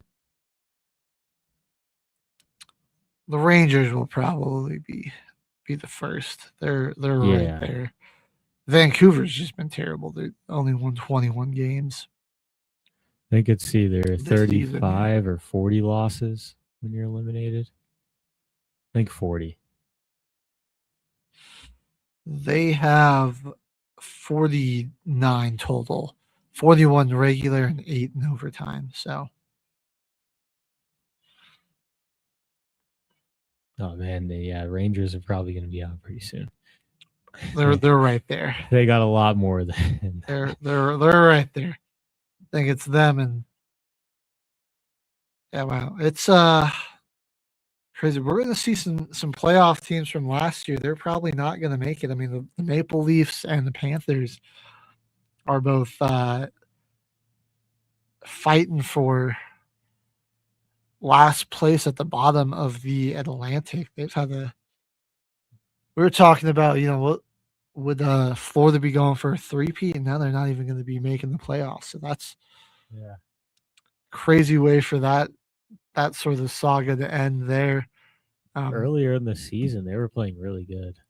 They were. I mean, it didn't look like they were going to miss the playoffs, and then they just really started the backslide. And the Atlantic is just super competitive this year. I mean, like there's the Buffalo and Tampa have a solid lead on everybody else, but then like in the middle of the pack, everyone's like kind of right between. And besides Toronto, but everyone's like right between like 35 and 39 games won. Buffalo's been a little bit of a... That's a pleasant surprise. They haven't been... Their last time in a Stanley Cup game was in 2011. Man, when was the last time these guys even made the playoffs? It's been a while. It's been a minute. Like they've been on a bit of a drought, dude. Yeah, Tage Thompson's been having himself a great year. 72 points, 36 goals. That guy's just been really solid. 36 assists. Up there with and then he's got his teammate Ramos Dolan with 50. So yeah, dude, they've not a ton of like big name stars that we, hear about all the time too. It's just kind of like a good collection of guys there that have really been putting in the work there for Buffalo this season. So it'll be cool. I think they're pretty close to clinching a spot too. They're right at 44 games. How many games are left in the NHL season? Is it? They're a few games ahead of the NBA, if I remember correctly. So they have might be under 10. 1, 2.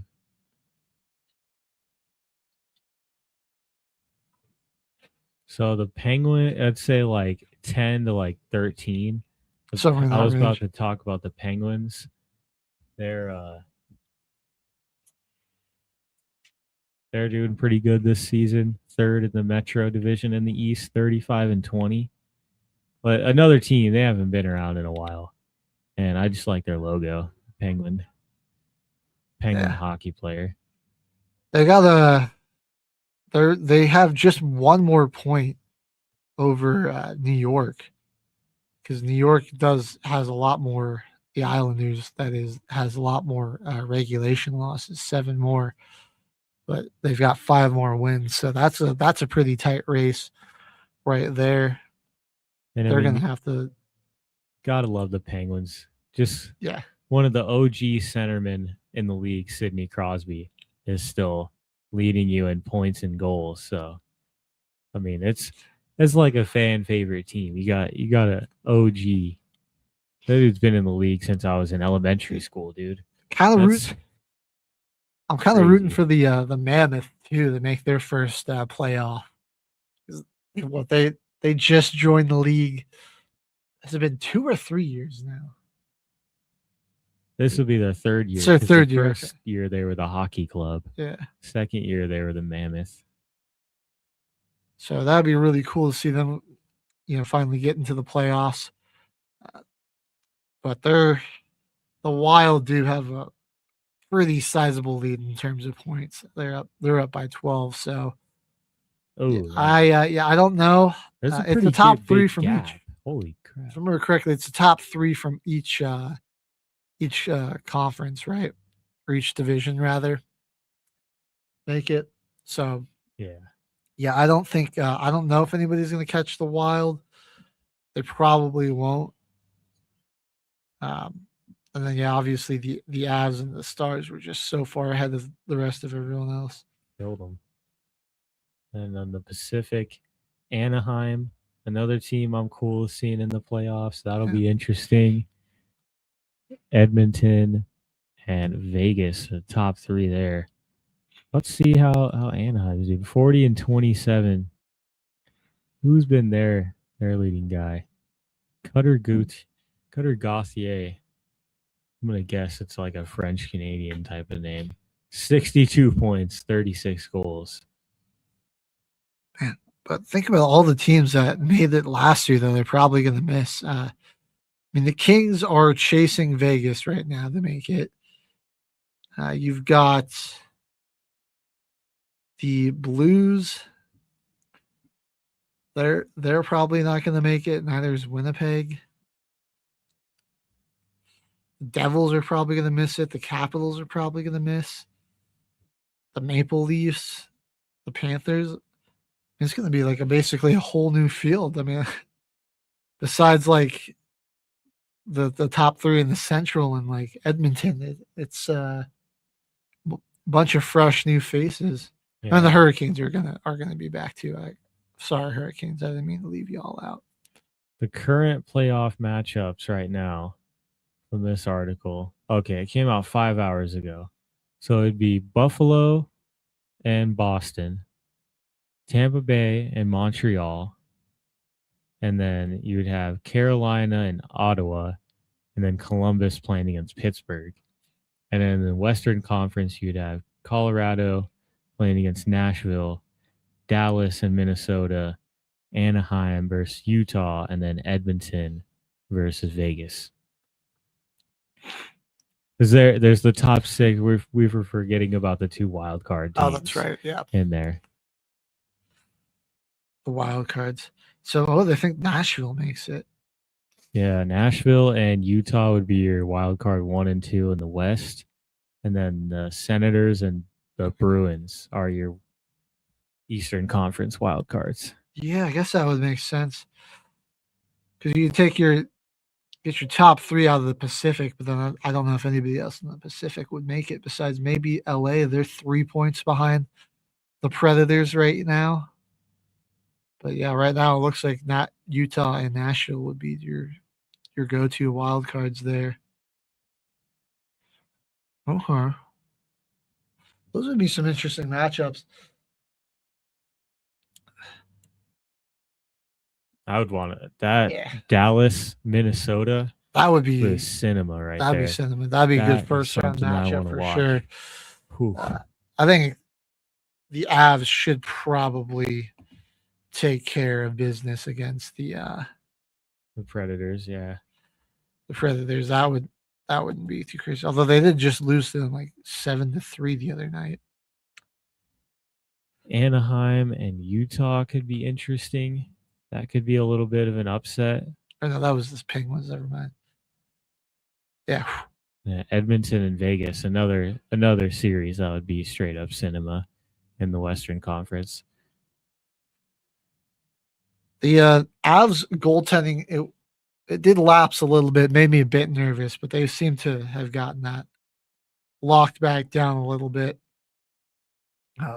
They've now rattled off 3 wins in a row after losing 4 out of the 5 games. They're going to go not a super difficult stretch to close out the year. So let's see, they got 1, 2, 3, 4, 5, 6, 7, 8, 9, 10. They got 12 more matchups. I mean, they could be 55 plus win team.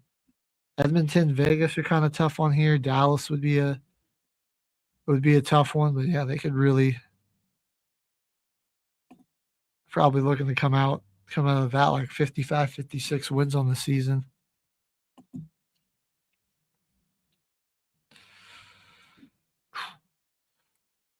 I really want to see some playoff hockey again, man. April is going to be a good time. Playoff hockey, playoff basketball, baseball. Woohoo. Summer sports is great.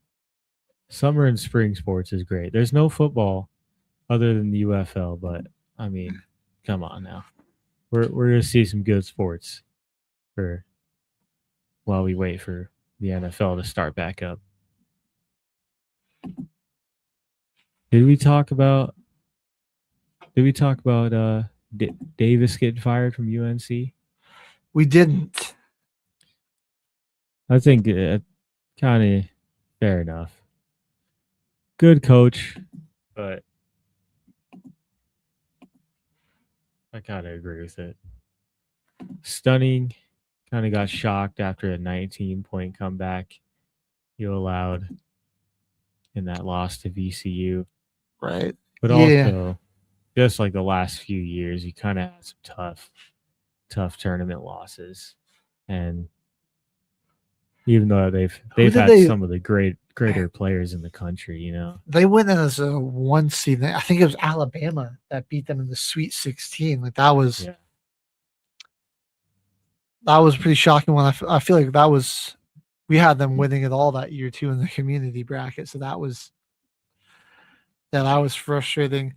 Yeah, I mean this one, like you can't even really use the best player was out excuse. Like it just had to. You were up 19 points and you really just blew that lead. So yeah, it's about time for it to move on. He's been that's a very proud school. So I wonder who some potential head coaching candidates might be. Let's see here. I want to see Do they have if this one is going to post has any potential. I mean, this is a pretty historic team. Could be former player. We see that happen a lot. Yeah, he was 125 and 54 career record. Holy crap. That's crazy. I mean, they've got some interesting NBA candidates potentially. Billy Donovan. Ooh. Just stepping down from his role at the Bulls and going back to the college. He hasn't really coached college level since 2015, though. Brad Stevens. Isn't the craziest thing? I mean, he did lead Butler to back-to-back national titles in 2010 and 2011, but he's been cooking in the front office. Yeah, he's been cooking in the front office. I don't know. I also feel like an executive job might pay more. Yeah, it's probably a lot more, especially from the Celtics. So, but yeah, those could be interesting. And then it looks like the college options, they're saying Tommy Lloyd from Arizona could get lured away. Dusty May from Michigan, potentially. Which, I mean, maybe like they got really good things going there, though. Yeah. Tommy Lloyd's only been at Arizona for 5 years too. I don't know if he would leave just yet. Like, I feel like they've built like a really good same with Dusty. I don't think they really good culture there. Yeah.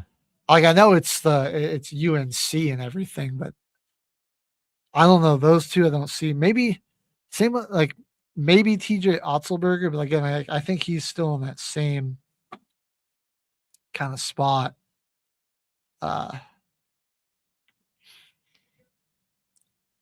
Where he might like what he's got going up there. But again, like UNC, their basketball program might have more money to go around. I do like Todd Golden from Florida, or like Nate Oates is the one I really like at Bend, because like what he did with Alabama was really impressive. Not much of a basketball school though still. And so I think like he'd be like, yeah, I mean, it's North Carolina. It's, one of the gold. It's like, the gold standard, or one of the gold standards when it comes to basketball in college hoops. Yeah, especially he's losing JT Toppin. I feel like the Texas Tech guy might be the best. McCasland? Yeah, he might have the most reason to leave. I don't know. He might take a lot of that talent over with him in the portal too. And he might want to build something new, but we'll see. We'll see. Do you think there's any like coaches from a mid-major that might jump out as surprising candidates? I mean, this is a crazy rivalry. What about the dude from Siena? What if North Carolina's like, all right, we see you. We kind of have to take those guys out twice a year in a home and home for like a really crazy blue blood college basketball rivalry.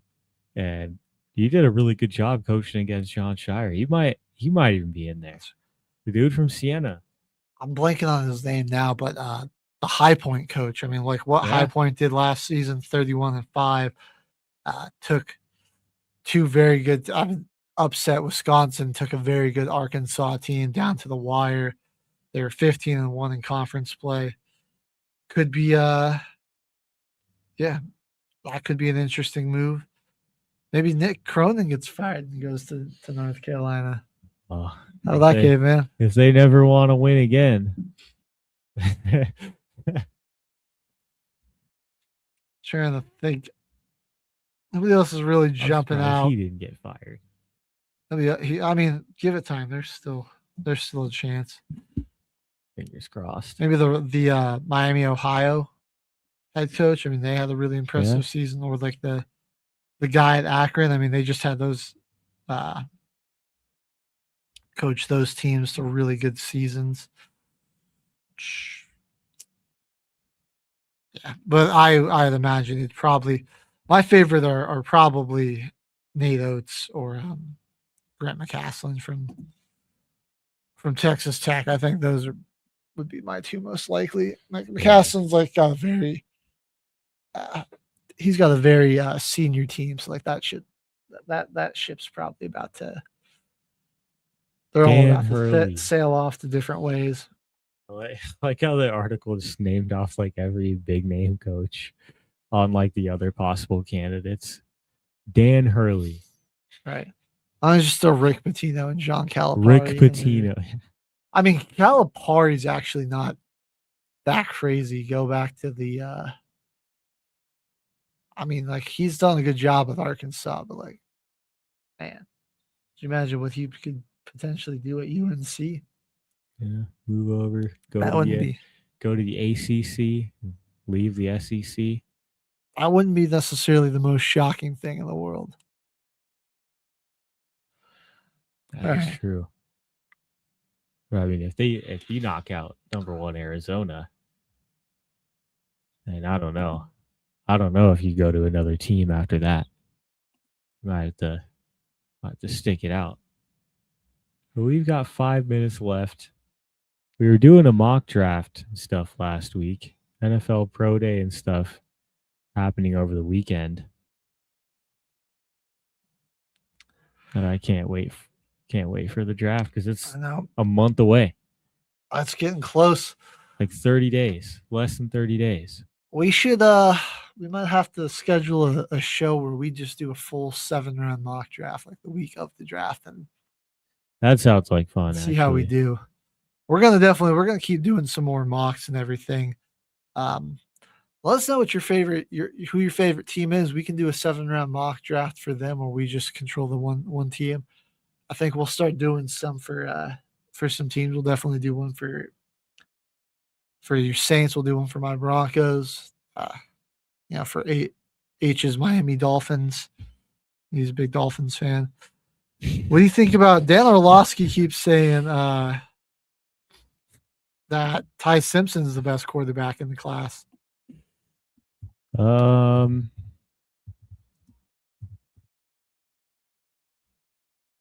mean, I don't know. I think Simpson's he's undersized. I think both of them, him and Fernando, they're pretty close. That's honestly. true. I think both of them.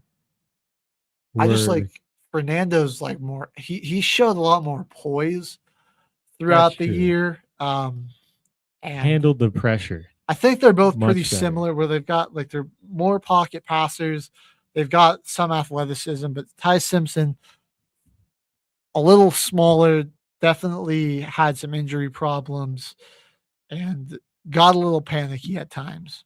I mean, he looked really bad against Georgia in the SEC championship. And there was, who was that? Another team. Was it, I cannot remember the game, but he was another really good SEC defensive front that they were getting after him. Was it Old Miss? Who was it? Might have actually even been like South Carolina. Yeah, Old Miss. It might have been Oklahoma. Oh, that's right. They played in the playoffs. They did beat them. But that first game against Oklahoma, in the regular season, yeah, there were some things that didn't really fill me with a lot of confidence there about him as prospect. That's true. But their running game was awful, though. Their running game was trash. Oh yeah, that was a big issue too. Is they had a horrendous running game. I'll give him the benefit of the doubt on that one. I just want to see. I want to see if he even gets drafted. There are some teams that do need a quarterback, but like. I mean, we know Fernando's probably a Raider. Where do we think Ty goes? Like, I want him to go to the Steelers, and I want Aaron Rodgers to just retire. I think the three most likely landing spots for him are the Steelers, the Jets, or the Cardinals. The Cardinals could be cool. They just got a new coach and everything. See what you can build off of. Honestly, yeah. Arizona needs a fresh start over there. They got some weapons for him to work with. One of the best tight ends. And then after that, who do you think the next quarterback off the board is? I'm hoping it's Taylon Green, honestly. My pick would honestly be Beck just for his age and experience. That's fair. If you're looking for like Drew Aller, PFF has him as like the 4th best. Same with Nussmeier. Yeah, both of those guys are doo-doo. I feel like Klubnik, honestly, it could Klubnik, yeah, probably goes higher. Like him there, but we've actually hit 10 o'clock, so we do got to sign off the air, everyone. Thanks for tuning in to another episode of Till the Final Whistle here on Military Broadcast Radio. We will catch you guys next week.